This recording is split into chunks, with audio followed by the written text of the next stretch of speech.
Seja muito bem-vindo ao Momento Conecte-se com o Senhor, o nosso devocional diário de leitura da palavra e de meditação sobre o reino de Deus.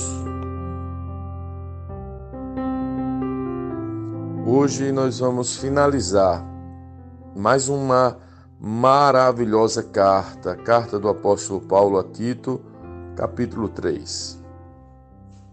Lembre a todos que se sujeitem ao governo e às autoridades.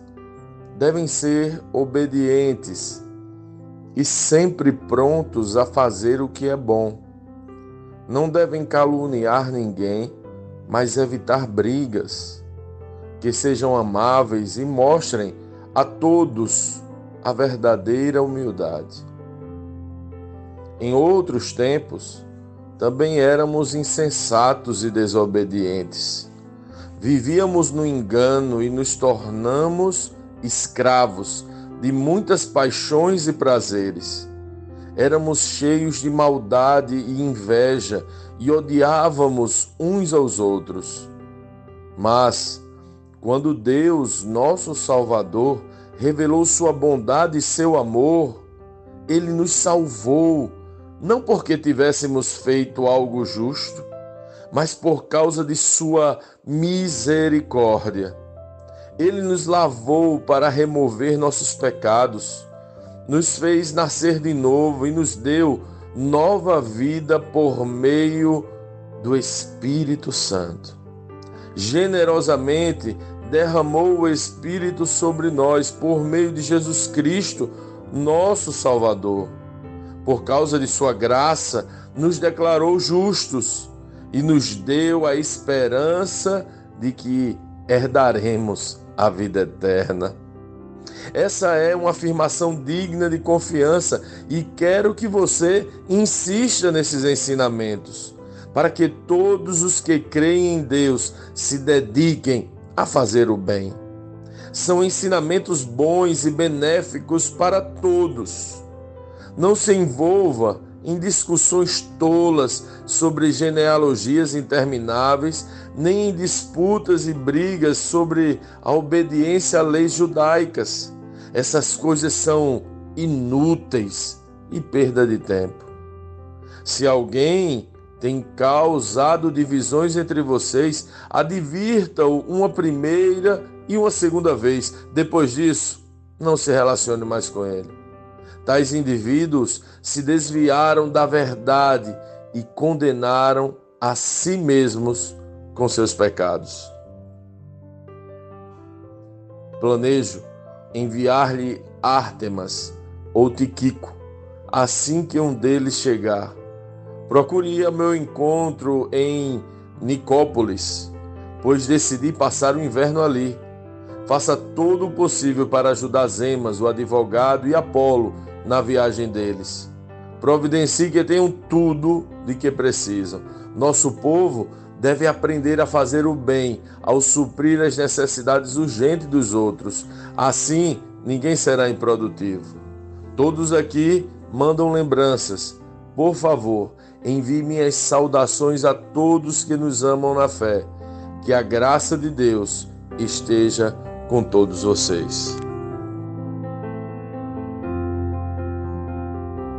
Lendo este capítulo de hoje, nós precisamos responder: como Cristo lê esse texto?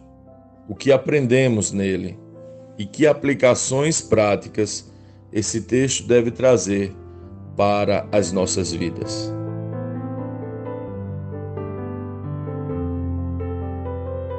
Graça, graça, graça.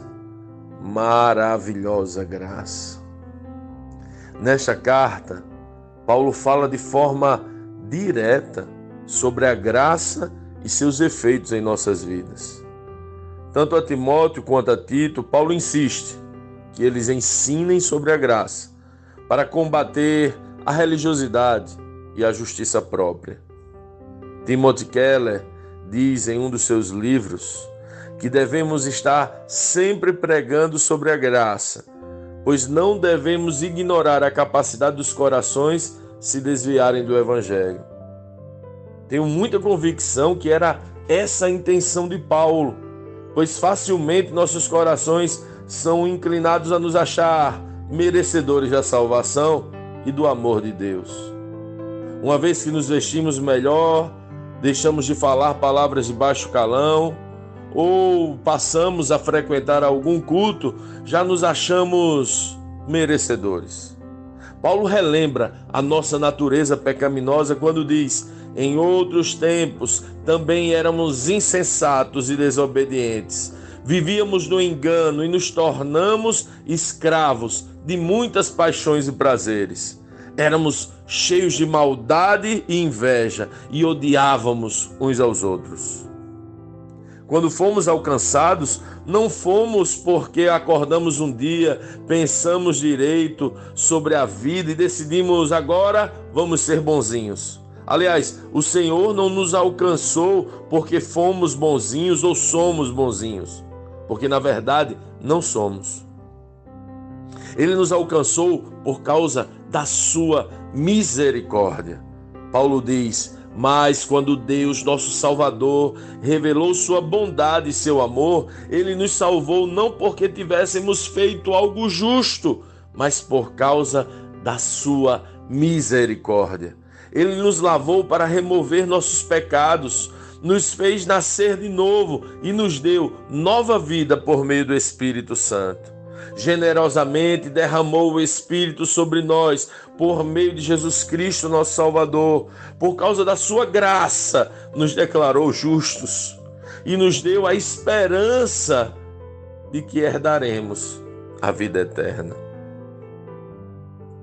Por causa de sua graça, nos declarou justos. Nós que somos miseráveis pecadores, fomos declarados justos, porque Ele, que era e é justo, tomou nosso lugar de condenação e morte. Como alguém vive após ser encontrado por esse favor, por esta graça? Este capítulo mostra que devemos dar uma resposta a esta manifestação de misericórdia e de graça. Isso é justo, você não acha? Ele diz que devemos respeitar e nos sujeitar às autoridades, devemos ser obedientes, sempre prontos para praticar o que é bom, não devemos caluniar ninguém, evitar brigas, ser amáveis e mostrar a verdadeira humildade. Realmente é uma resposta digna diante do que recebemos. A graça não somente nos declarou justos, mas nos apresentou a vida eterna. É justo entregarmos e devolvermos a Ele uma vida reta e íntegra. A pergunta é: como fazemos isso? Como nós que temos essa natureza comprometida pelo pecado, podemos viver praticando o bem se nossos pés desejam o pecado? É uma boa pergunta. Em primeira análise, percebemos o contexto fundamental do ensino de Paulo, que devemos ouvir e meditar na graça e no favor que Jesus nos concedeu. Isso parece em si o meio pelo qual somos transformados. Por isso, precisamos aprender a deixar de lado as pregações e ensinos que não nos levam a uma consciência cada vez maior de nosso pecado e da misericórdia demonstrada por Cristo. Continuar a entender a graça nos liberta de nós mesmos. Mas alguém pode dizer que, mesmo que ouçamos todos os dias sobre a graça, e nossa natureza pecaminosa não nos vai permitir alcançar a revelação e o entendimento. Por isso, nossa transformação será sempre limitada. E eu entendo essa afirmação. Mas é aí que devemos nos aprofundar um pouco mais sobre a graça para percebermos que esta graça salvadora que recebemos também nos aperfeiçoa através do Espírito Santo. Me permita repetir parte do texto que li há pouco. Paulo diz: Ele nos salvou para remover nossos pecados. Nos fez nascer de novo e nos deu nova vida por meio do Espírito Santo. Generosamente derramou o Espírito sobre nós por meio de Jesus Cristo, nosso Salvador. Uau! A graça não somente nos fez justos e nos concedeu vida eterna, ela nos entregou o Espírito Santo. O Espírito de Deus agora habita em nós. Ele, o próprio Deus, agora está vivendo em nós para nos fazer nascer de novo e nos dar nova vida. Uau! Não sei quanto a você, mas para mim isso é muito maravilhoso. Ele opera em mim a justificação que nos apresenta a vida eterna, mas também a santificação que nos faz viver hoje de forma grata e íntegra. Na boa, qual é a sua oração hoje? A minha é que o Espírito Santo complete a boa obra. Me faça mais parecido com Jesus, que me torne obediente, submisso, amável, pronto para praticar o que é bom, manso e humilde. Faz isso em nós, ó Espírito Santo.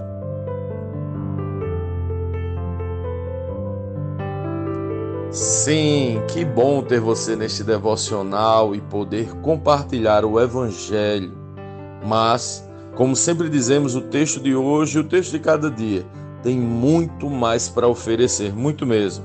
Nosso objetivo aqui é te influenciar a parar um pouco e ler o texto bíblico, pois acreditamos que 5 minutos de vida na palavra podem transformar completamente uma vida.